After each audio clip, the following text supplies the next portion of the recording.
మొత్తం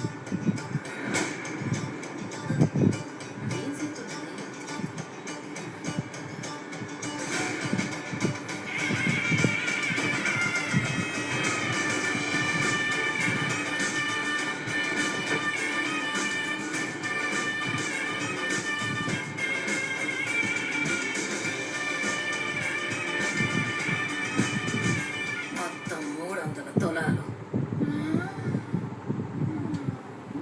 నా కొడుకులకే ఇల్లు పొలం ఇచ్చిపోయినట్టు 10 ఏళ్ల వయసు కొడుకుతో నా కూతురు ఒంటరిగా ఎవ్వరి సహాయం కోసం చూడకుండా నేను తన కోసం సంపాదించి పెట్టింది ఇది.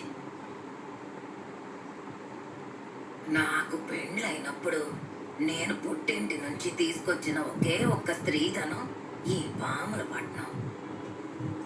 ఇది ఉత్తి ఆట కాదు. ఒక ఆడది ఎట్టా బతికి పట్టకట్టాలో నేర్చుకోవాల్సిన రహస్యం.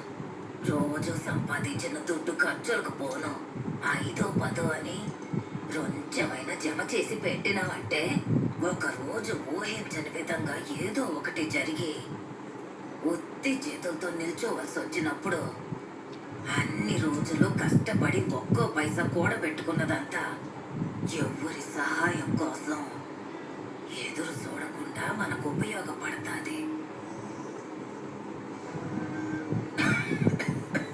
ఒక మనిషి సంతోషంగా ఉండడానికి దుడ్డు కావాలో లేదో నాకు తెలీదు, కానీ మర్యాదగా ఉండడానికి దుడ్డు కావాల్సిందే. జీవితంలో బతకడానికి ఎవరైనా దుడ్డు అవసరం లేదు అని చెప్పినారంటే వాళ్ళకి దుడ్డు సమస్య లేకుండా బతుకుతున్నారు కాబట్టి అట్టా చెప్తున్నారని అర్థం.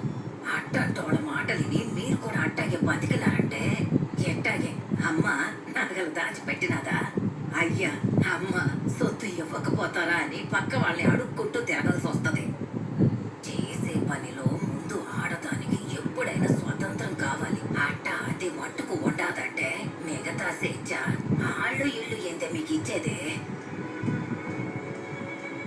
అట్టా మీరు గాని మారినారంటే 60 ఏళ్ల వయసులో నేను అర్థం చేసుకున్న స్వతంత్రం, 30 ఏళ్ల వయసులో నా కూతురుకు దొరికిన స్వతంత్రం, 15 ఏళ్ల వయసులో నా మనవరాలకి దక్కబోయే స్వతంత్రం, ఇక దానికి ఎప్పుడంటే ఒక కూతురు పుట్టినప్పుడు.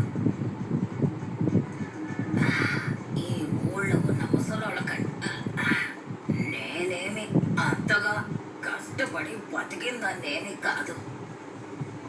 ఏదో కొంచెం తెలివితేటలతో బతికేశానంతే.